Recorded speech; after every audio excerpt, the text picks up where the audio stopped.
Maaaring maliit tignan ang bansang Pilipinas, pero saan nga ba talaga nagmula ang mga Pilipino? Maraming naniniwala na galing tayo sa Espanya, pero ang totoo, 5% lang ng DNA ng mga Pilipino ang European. So saan galing ang natitira? Balik tayo sa 4,000 taon na nakalipas. May isang grupo na tinatawag na Austronesians na umalis mula sa Taiwan sa bandang Timog China.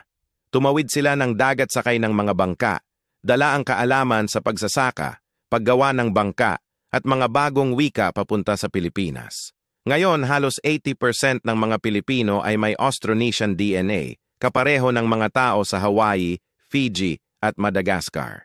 Pero may isa pang twist. Dumating ang mga Indianong mangangalakal sakay ng mga sinaunang ruta ng dagat na tinatawag na Maritime Silk Road.